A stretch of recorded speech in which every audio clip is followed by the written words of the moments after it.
Welcome, friends. Greetings, my excellent friend. MR.G with a handy DIY video today. Got a monitor that all screwed up with a splatter on it. I think it ended up being like a WD-40 splatter or maybe an aerosol glue. That shiznits would not come off its. I mean, look at it. It was actually on there for probably 6 months, but the monitor wasn't really getting used. Look at that. I was scrubbed with a dang toothbrush. Everything I could think of.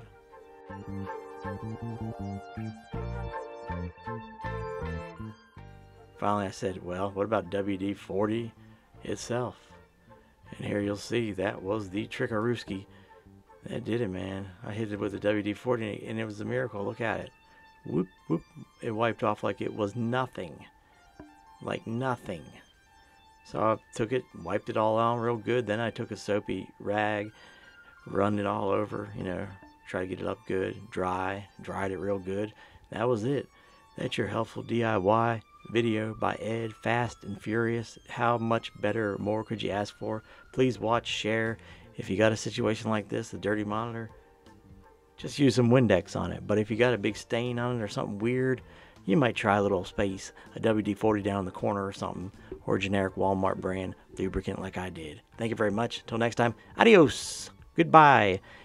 Be excellent to each other and party on, dudes. Be excellent to each other. Party on, dudes. MR.G 6,999. Wait, if you guys are really us, what number are we thinking of?